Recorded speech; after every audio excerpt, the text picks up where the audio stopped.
It's an interesting irony that we were talking this morning about the ways that space could be used to deliver environmental benefits, yet one of the things that we've most noticeably done in space so far is besmirch the environment. And we're reminded of the wise words of Barry Commoner, who, inspired by the Apollo 8 pictures of the Earth, was one of the founding voices behind the idea of Earth Day. Commoner had various laws of the environment, and one of them was, the second law was, everything has to go somewhere. There is no way into which to throw things. And space makes this particularly obvious. And to continue the environmental theme, Brian Whedon, who we heard from this morning, likes to say, or I don't know if he likes saying it, but he definitely does say, that the space debris issue is a little bit like the climate change issue, in that everyone kind of knows it's there, but it's kind of difficult, and no one does anything, and then by the time it's actually really biting you on the nose, it's too late to do anything about it. So this is why we're having a space debris panel. And before we do so, I'd like to draw your attention to our latest polling question. I'll ask the question actually to the members of the panel later, and we'll come up to the answers about halfway through this panel. But space junk is a problem that A, governments will take care of, B, private companies will take care of, C, will seriously impede the commercialization of space. I must say that I think that when we actually put that slide together, we said something slightly ruder for C, but yes, seriously impede is certainly up there with what we were thinking of. So please vote on your apps, and we will find out what you all think later on. But just as we go into the panel, I wanted to slightly play devil's advocate, because it's very clear that, so you see these simulations in which there are 22,000 dots around the Earth, and obviously if you make the dots about the size of Rhode Island, that looks very frightening. But 22,000 pieces of space debris means that there are, about one piece of space debris for about every million cows that there are on the Earth. Every 100,000 cows that there are on the Earth. And all the cows on the Earth are basically on the surface of the Earth, not spread throughout a zone sort of like going up 400 kilometers. And yet, it's very possible to go a very long time without ever hitting a cow. Space is big, as Douglas Adams reminded us. It's a lot bigger than it is than a trip down to the corner shop is long. So do we really need to worry about space debris if the numbers sound big when the space is so much bigger? So that's how I'm going to start off by asking you, Jamie, do we really need to worry about this? So Oliver, I think we do. We don't need to panic. We need to have sustained, focused attention to the problem. Space is large, but there are certain orbits, certain altitudes that are extremely useful for particular activities, and the crowding is most acute there. Moreover, we're really about to enter into a dramatic turbocharging of objects on orbit as many of these large constellations come to fruition. If all of them come to fruition, we're going to swamp the entire activity of the space age to date in just a few years. So this is a non-trivial matter, but we've got to take it step by step. And I think the key there is you begin with the least invasive and most well understood activities, which is essentially people need to comply with the general principles and standards that have been worked through by the scientific and technical community over the last several years. Having your satellites deorbit on a reasonable timeline, reasonable collision avoidance, and the like. That's a compliance with the standards at a high level would make a huge difference, and we don't have that yet. The second is to tighten the standards, and as these constellations grow, I think that's likely to be required. But then the third step after that, and it'll probably apply in a limited number of cases in specific areas, is what we're going to talk about a little more today, which is active debris remediation. That's much more expensive and challenging than the first two, which is why I put those at the front. Right, so you were showing a little video. I don't know if it's still up on the screens or not, but what was that we were seeing? So what you were seeing there was a progression of Can we get it back up if it isn't on? Is it on the screen? I really have no idea. Oh, there we are. So this is a progression through time of constellations going into orbit. You're seeing right now the active objects in orbit right now. And again, this is active objects, not debris. And you're seeing added here, color by color, some of the new constellations that are going on orbit now or are being contemplated. And in the lower right-hand corner, you see the count of active objects in LEO. You can see the geo belt at the top there, but that's not where the real action is. So as you do see, we're getting clustering in the most useful orbits, unsurprisingly, and you're seeing the layering of intensity. And again, thousands of additional objects going up on orbit. And this is not the debris picture, right? The debris picture, I actually have a chart that's sort of a map of space. If the team could pull that up, I think it would be. This is the stuff that's at risk from debris picture. That's the stuff that's at risk from debris and also from the other objects that are already on orbit. This picture gives you another sense of the intensity by latitude and altitude on the left-hand side there with the reddish colors showing the areas of the maximum risk due to highest population density. This is all objects. The right-hand side of the chart is, I think, really interesting. The green line you see there, across the different altitudes that are shown, are the objects bigger than 10 centimeters. Those are the ones that we're tracking today using our ground-based radars and other sensors. And they're really quite acute at the 800 to 1,000 kilometer altitude, which is a very useful one where, for example, many weather satellites sit. And that's due to the Chinese anti-satellite weapon test, due to the Cosmos Iridium, and some other activity in that area. But we also have the pink line. That pink line reflects objects bigger than 5 centimeters. And those are objects that we will be able to track in just the next couple of years as the US Air Force's Space Fence, which is a radar system, comes online and improves our tracking capability. So we will have a much better sense. This is the prediction of what we'll see. Unfortunately, the blue line is all the objects big enough to destroy a satellite or kill people in a manned space activity that we can't track. And those are a centimeter or larger. Smaller objects can still do an enormous amount of damage. These are ones that are almost certain to be fatal. And as you can see, in some of the altitude regimes, you're talking 10,000 plus objects in that size. The far right is showing you where all of those new constellations are going and where the existing constellations are. And unsurprisingly, we are avoiding, with the new constellations, the most polluted space.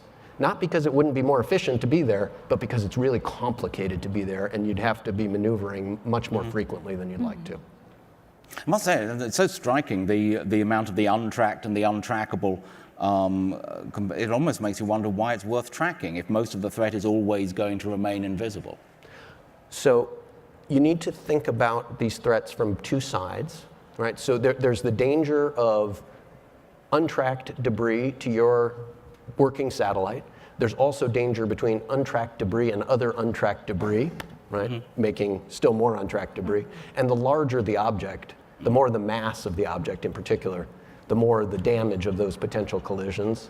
So that's a reason that it's good to keep on the big stuff, because the big stuff can do more damage to your satellites and also more damage if it hits something in terms of the additional pollution in the environment. So Nobu, you're working on what Jamie was just talking about there, sort of active removal technologies. Tell us a little bit about who you see as your clients for that sort of mission and what your first missions will be. So before getting started, the density of the space debris has reached to the critical level where a chain reaction of a collision may occur. And so it is consensus we have to remove the debris now. And there are two types of debris removal. One is satellite operator, customer satellite operator, they want us to remove their own satellite. We know shape, we know mass, we know appearance, and we get consent from the customers. We call this end of life service, EOL.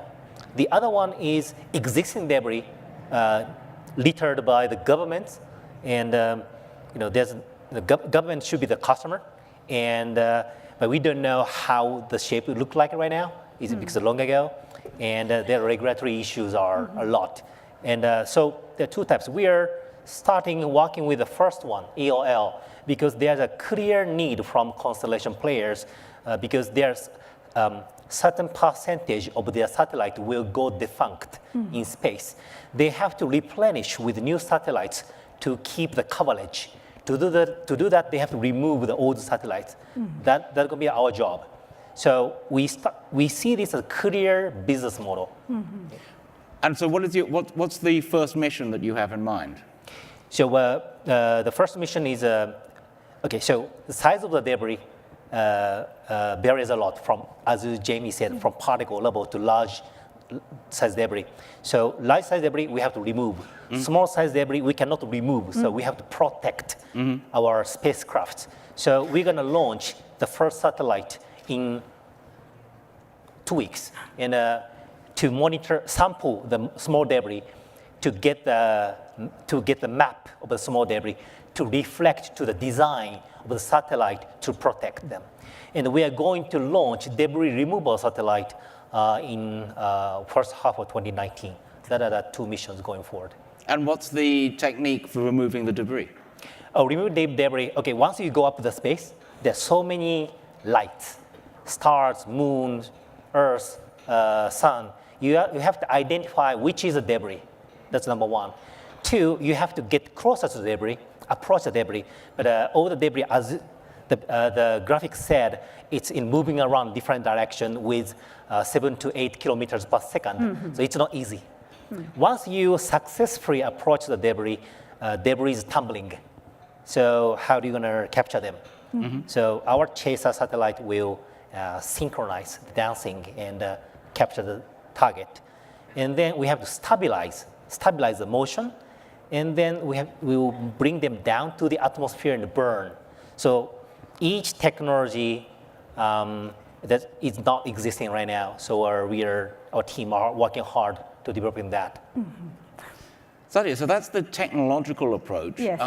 What more needs to be done on the sort of like governance policy? Yeah.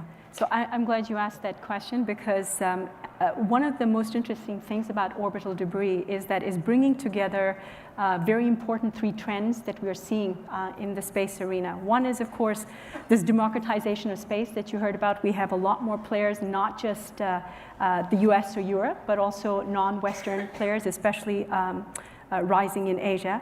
The other trend, of course, is the one that we're all gathered for, which is this commercialization of space ventures. And I think that this is, that makes it extremely exciting to think about what is going on.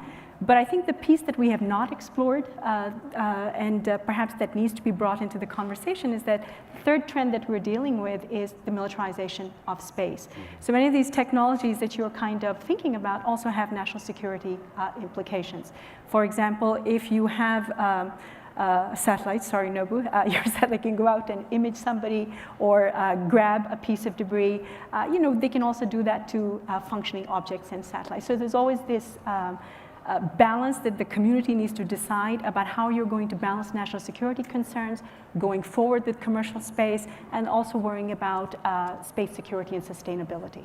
So, Yes, please. Thank you for raising that weaponization concern, and I fully understand that. And so our concern is space sustainability, not national security.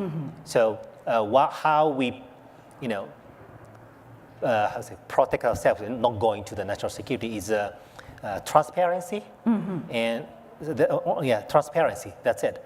So to our mission, we will get mission licensing from the certain government, get a stamp. Okay, astral scale, you can do this.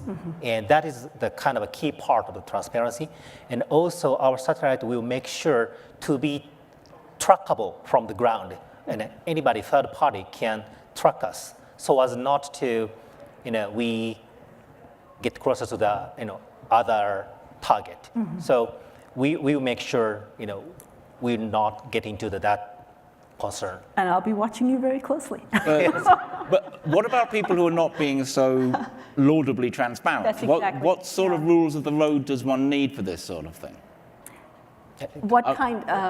So I think Nobu has pointed out something very important. This is not something that any one corporation, that any one government, that any one player can resolve. This is a coming together of some of the major space powers and space players that are emerging in the world, and kind of making sure that everybody understands that space needs to be sustainable for humanity to venture forward. If we don't resolve those geopolitical issues down here, we are not talking about the commercialization of space anytime soon. We are more likely to see the militarization of space with very negative consequences for some of these commercial space ventures that we are talking about. So I think that corporations have to do... I just want to go back. Is the militarization of space necessarily a bad thing? I mean, most commercial areas also have some Yes. the high seas require a military presence on them in order to guarantee various sorts of safety. So your question... So I'm saying the way you speak almost suggests that any military use of space is inappropriate, where of course space is used for the military for all sorts of reasons. So I think that that's an excellent point. So I mean, since 1967, we've had a treaty in place that does allow for the military use of space. The point is that while we have the military use of space, it should be non-aggressive. And what we need are regimes down here and trust-building measures, as well as conversations with both commercial and government space players to make sure that we move towards that regime. And part of the reason for that is that it's not just the old players setting the stage or making progress. I think the first panel this morning pointed out that it doesn't have to be the US, it doesn't have to be Europe, it could be China, it could be Japan, it could be India. They need to be brought to the table in partnership and not after the fact when we talk about cleaning up orbital debris. But I think many organizations and individuals have an interest in trying to do that. So the question is, can we do that while safeguarding what countries think of as their national security? And that, I think, is where we are today. But Jeremy, isn't this to some extent a problem from your point of view, or the point of view of what you were saying, something of a problem that one would like to have? I mean, if you had something useful, then you can worry about the dual use aspects of it. At the moment, we don't actually seem to have any technological capability yet to deal with this problem. Well, the technological challenges, as Nobu laid out for debris remediation and satellite servicing, are both substantial, and there's risks, right? If you're particularly with the non-cooperative objects, like imagine you're trying to remove a third stage from a rocket that's been left on orbit, and those are some of the largest and most dangerous objects that we have up in orbit right now. Just how many of those third stages are there around at the moment? 100, in the 100 range. You talking about rocket upper stage? Third upper stage. I think 8,000 something. Hold on. Yeah, it's a substantial number. Wow. It's okay. The really big ones. There's some quite a lot of Russian ones, and there's some U.S. ones that are in pretty nasty places where if they hit something, they could create a lot of debris. Imagine those objects, right? They're uncontrolled. They may be explosive if they have remaining fuel left in them, and you're snuggling up to them to control them and gradually re-enter them. First, under the current regulatory policy legal regime, you would need the permission of the launching state, which, so you have to definitively identify who owns it and get their agreement about who's going to have liability if it hits someone on the head when it re-enters the atmosphere or hits another satellite or whatnot.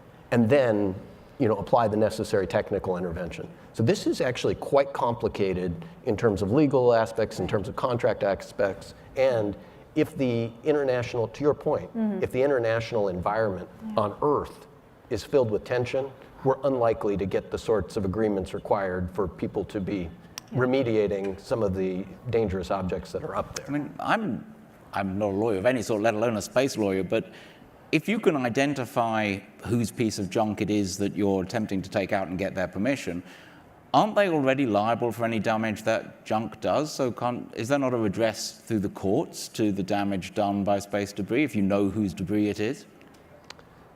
Some, yeah. I mean, yes, I mean, the launching state is sort of, I guess, you own your debris too. And that presents challenges on who can take it down and what damage it does.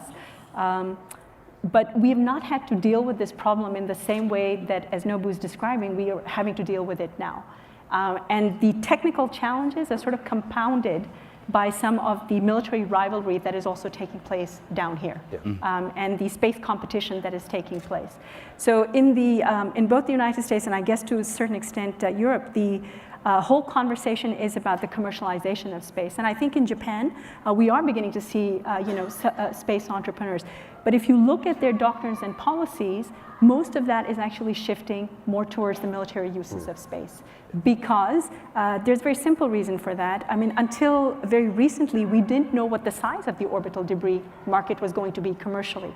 Now it's estimated to be about, what, $2.7 billion over the next 10 years or so. But And is that mainly in the end-of-life application that you were talking about, or is that in the mopping up after life has gone? Sorry, it's actually howling it. Could you tell?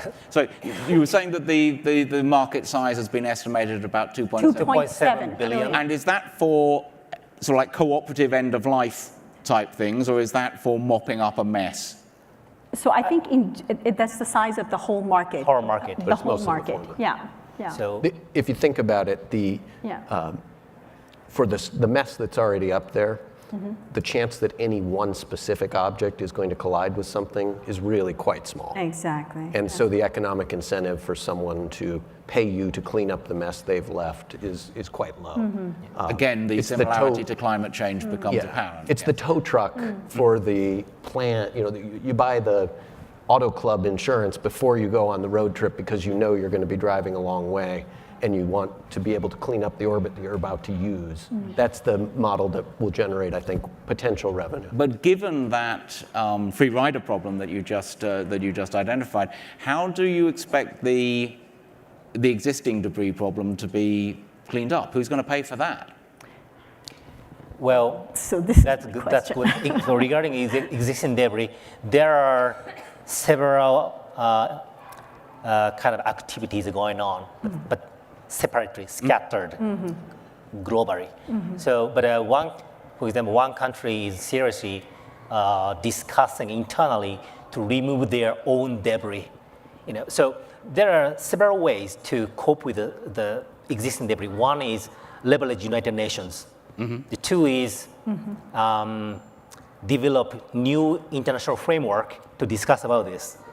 The third is couple with the key countries work together and set example and influence others. That's number three. Number four is just ignore. But I think number one, number two is quite difficult and takes a long time. So I think that the trend is getting to number three. I think that's I feel right now. What about not quite going as far as ignoring, but we were hearing this morning about those microphones that you can throw around because they're covered in foam. How about making both individual satellites and satellite constellations more resilient to being hit by stuff? I mean, for example, the International Space Station is one of the most shielded spacecraft ever flown. I think hardening is certainly an option for satellites, but even something like a fleck of a paint, a small thing. I mean, we have seen, even for the space station, we have seen that it can have devastating consequences of the speed at which it is actually moving. So that's certainly an option. But I don't know how that adds to the cost of a satellite. You also have to worry about the fact that even if it's hardened, you have to increase its ability to be able to move. Then you have to worry about fuel. You have to worry about weight. You have to get it. So it's all tied together. It's not easily disentangled. But hardening is certainly an option. Removal is another option. But as I say, we need to bring this conversation down to Earth as well. It's not just a problem that's out there. It's a problem that's here. Noble, while I completely respect your idea that those who can actually come to the table and do things. In the spirit of the way that the governance of of outer space was designed, it would be helpful to bring other parties to the table too. So you can certainly have a core group, that's making the technology, that's kind of having an impact in governance. But for it to be legitimated, I think it has to sort of involve a lot more parties. So I wouldn't say that the avenue of the United Nations or other regional multilateral efforts, I think they can move in parallel and come together. I agree. Yeah. And building a bulletproof vest to protect yourself against things moving at the speed we're talking here is a pretty substantial undertaking. Yeah. But we are now on the cusp of, again, launching some massive constellations.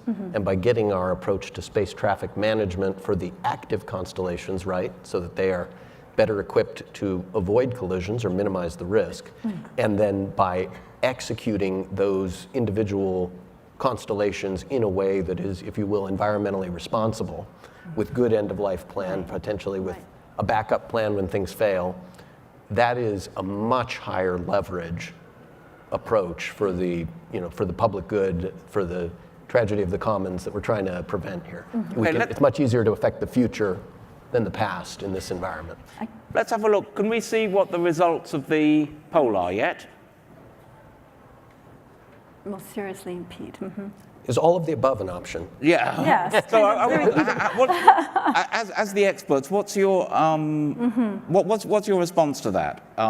And that's from this audience. That's a higher level of seriously impede than I was possibly expecting. Does that mean the message is getting through? Does that mean that people are over worried about it? Jamie? I think we had a good graphic. Yeah, good graphic. So I think the impede is an important word, right? Impede is resistance. It is unlikely, extremely unlikely, that what we do in space will result in some sort of utter inaccessibility of space. That would require us really screwing things up. But can we substantially increase the risk to operation in space, increase the cost of operation in space by making short-sighted decisions? Absolutely, and we have historically. The challenge going forward is minimize that. I would say that my answer is all of the above. All of the above. I think the governments have actually done a good deal of leadership in this area by setting and largely adhering to standards in their more recent launches. Any government you would single out for particular praise in this respect? Well, I think it's actually quite global among the major spacefaring nations. We're seeing dramatically improved compliance with the U.S., with the Europeans, with major Asian players. I'm not aware. We had a great talk on the Indian space program. I'm not aware of the details there, but I suspect they conducted their missions in accordance with the deorbit guidelines and the not leaving. What about launch ASAT debris. testing? It's a bad practice. I think. Sorry. No, I was just going to say, I look at this chart and I think, whatever solution that we are thinking about with respect to orbital debris, the first step is, of course, recognizing that it's a problem. So events like this or other events that help us raise the public awareness about this are extremely important. But then, I also think what Nobu was saying earlier, which is that, both those avenues, the government-based and the private company-based, have to proceed together in space. I think that's true. That is. And it's kind of interesting that the crowd sort of agrees with that. I mean, it's off, it's by half, but And it's interesting you say that the first step is to recognize that you have a problem, which one hears frequently. There's the other thing that one frequently hears is that all problems are really opportunities. What's the opportunity here? It seems to me that one of the things that makes this one of those slightly, to some extent, less exciting technologies is that all you get if you get it right is the thing you should have had in the first place. Is there any plus? Is there any sort of like spin-off? Is there anything else that you learn from being able to do these things other than how to deorbit other people's spacecraft without them wanting you to? Which is not a good thing. Like Nobu talked Nobu, about is there any advantage? Are there things that you would learn from this that would be useful for things other than the space debris problem? Can we use the technology for maybe? I'll jump in with asteroid Yeah, go ahead, mining. Jamie. Sorry. What's that? Asteroid mining, Asteroid It mining. requires the Yeah. same Yeah. ducking with a tumbling product, but It's difficult. different problem. Yeah, it's difficult to say where the technology may end up, but we can see some immediate uses, right? As I said, the commercial market for orbital debris is projected out. Okay, $2.7 billion, but it's still ways off. Right now, as a military space you can at least see that there are national security or military uses of this technology as well, whether you're imaging or deorbiting satellites. So you open this session by asking us, what are the uses of this particular technology, and how can we have to recognize that there are military uses of this technology. That's what makes this game a little bit more dangerous, because the commercial market is not yet developed. Where are the paying customers? We know that the governments can actually pay for it. We also know, at least based on open sources, that governments will sort of help these technologies along because they serve security purposes as well. So I think we need to keep an eye on that. Apart from that, I don't know. There might be some other things like Velcro that come out of space that So you can go up and stick yourself to it. That's exactly. I'm sure there's some. Let me add a quick comment. So the debris removal technology can be used for other in-orbit servicing, like diagnosis, repair, refueling.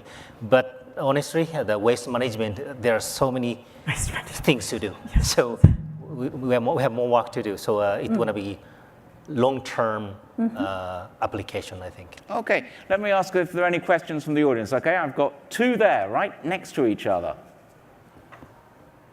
I can't see. Jim Caravala of World. One of the biggest challenges and lost opportunities of the space shuttle era were the expendable tanks in terms of potential reuse. One way to look at debris in attempting to find out who's the customer and who pays for it is to perhaps treat it as salvage. And if you treat it as salvage and you have a business model that can reutilize and recycle tens of billions of dollars of refined wealth in orbit, you may be able to develop business models that can actually address this. Has Nobu or anyone, have you thought about this approach? Well, we had a lot of trade-off study about that. And so actually there are not one scenario, there are more scenarios. For example, we remove one debris with one satellite, or we remove multiple debris with a gigantic spaceship, or we bring down those debris to the Earth and reuse that. But so far, our analysis says, remove debris one by one and burn in atmosphere is the cheapest way. So the customer does not want to pay much for waste management. So that's the reality. So that's what we are. But maybe in future, that might come. I have to say something about this, and this actually goes to a local company here, Tethers Unlimited, which is looking at exactly, I think Rob Hoyt is somewhere in the room, he's right there. I hope you will talk to him. He's thinking about ways to be able to do in-space manufacturing using some of the materials that are out there. He's right there.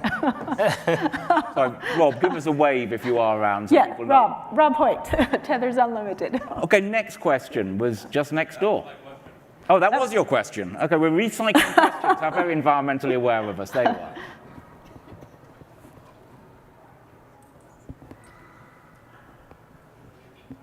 Hi, Dan Kisak.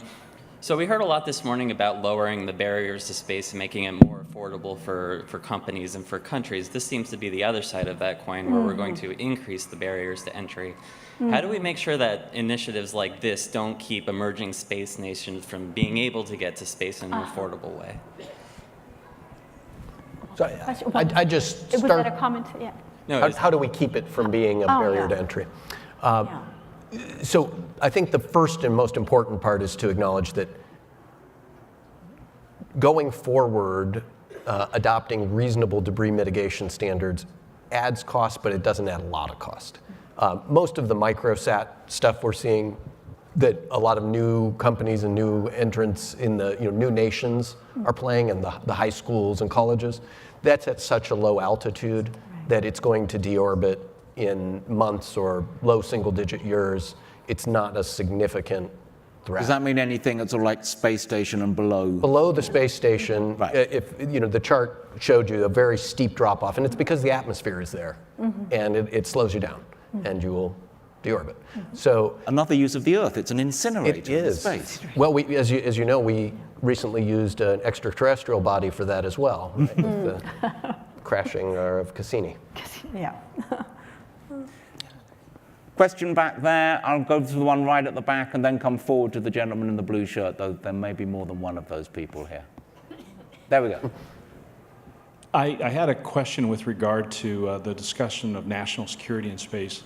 And it seems to me that by putting up, or asking the large powers to essentially take the lead on this, are we opening the door that smaller nations who are late entries into it would not have the same level of regulation and scrutiny with regard to space debris going forward, or we ask them to share the same regulatory burden going forward? I'm thinking about international buy-in to this sort of regulatory, which I see as necessary, and I see it as a business that needs to grow. But the question is, will it be applied equally, or, for instance, in some of the same ways with global warming regulations, will we apply harsher ones on the more developed countries and make them more lax for some of the developing countries that are late entry to the market? Common but differentiated responsibilities. Please, so you're pointing to each other. I'm going to point to you, Sadia. So the question is that do we subject the latecomers to the game to the same regulatory standards that the more advanced countries and players actually have? Look, I think in the space business, really, until today, it's been an issue of countries that have had that technology and power. And until sort of the new space, the commercial ethos came along, that hadn't spread. Space had not been democratized. So I think we all agree that for space to be sustainable, for it to be secure, in order to legitimate however we move forward, everybody needs to be brought to the table to sort of understand, look, here are the problems that are there, and can we, in fact, come to an agreement about moving forward? Right. So right now we have some guidelines. I mean, we have end of life. We were talking about.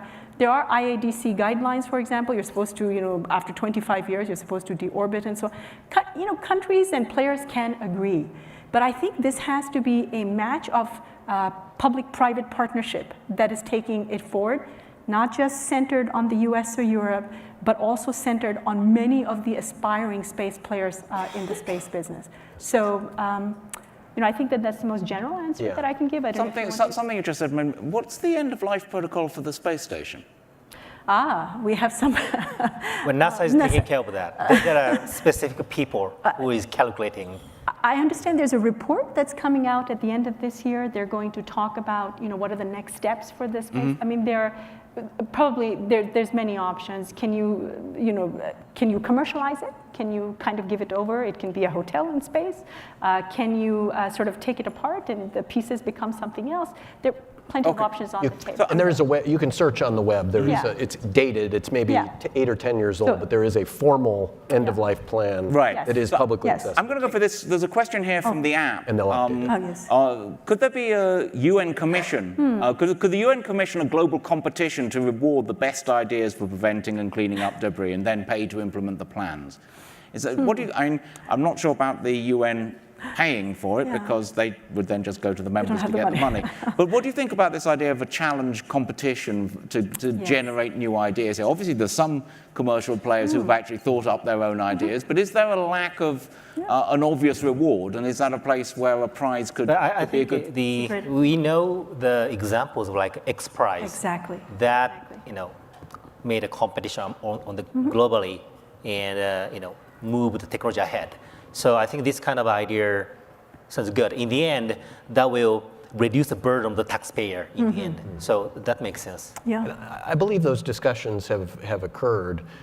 There's probably people in the audience here who have attended the Commission on the Peaceful Uses of Outer Space meetings, which I have not personally. But my understanding is that this kind of idea has come up there. It hasn't been in any way formally adopted. But there's another question there.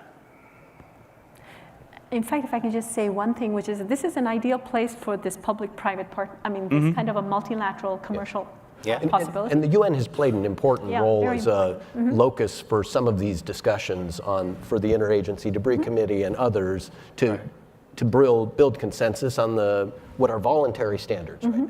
But Exactly. they're voluntary standards that are reasonably complied with. We just need to bring it to the next level as we further Take everything else up. Right. That's another case, though, where we feel slightly like we're running to stay still. That Yes. get up to today's standards to increase the problem with yet more spacecraft. That's right. Question there, yes. Yes, thank you. Jeff McCarthy from the Aerospace Medicine Association, which is a scientific body which studies people off the planet in air and space. My question's got nothing to do with humans. I learned orbital mechanics about 5 decades ago with a slide rule. I still have the slide rule. I've forgotten most of the orbital mechanics, but it strikes me that if you consider the space station, the ISS, to be the object to be protected, and you know where all those objects are, somebody should have already calculated the probability of an impact and the exact direction or probability distribution of where those impacts might be. And you can do that for any 2 objects in space. So I wonder, I'm skeptical of the magnitude of the problem. So the ISS maneuvers multiple times each year Yes. to minimize the risks of collisions. So could we get the chart, the altitudes chart up, perchance? If the chart comes up, you'll see that the altitude that the ISS is at is one of the most pristine. And part of the reason it's so expensive to maintain it on orbit is it's at a low altitude Yes. with atmospheric drag, so they have to reboost it quite regularly in order to keep it up. The human spaceflight and ISS band, they're down in the 400 kilometer. Though that's very thought-provoking, isn't it? That you say that that the ISS maneuvers several times a year, and at the same And it's time, in the most it pristine doesn't. band. Yeah. Exactly the point. You can, if you know all of the objects, absolutely calculate the orbital mechanics, but remember, we don't know where the blue objects are. Right. There was a question over there. Yes, gentleman in black.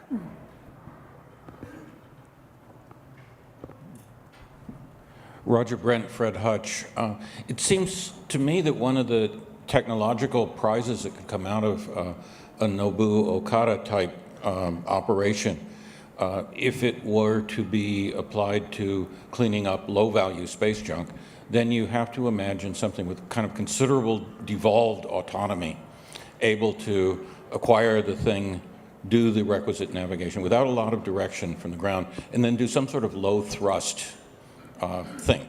If you're serious about cleaning up the non-high value stuff, that set of technical capabilities is what you need for asteroid mining, as was mentioned, or kind of solar system rock gardening, grooming asteroid belts and the like. So it seems actually like a very powerful technology for human exploration.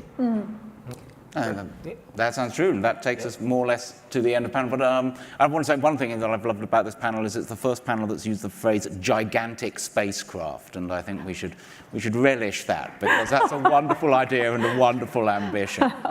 And That might become a debris.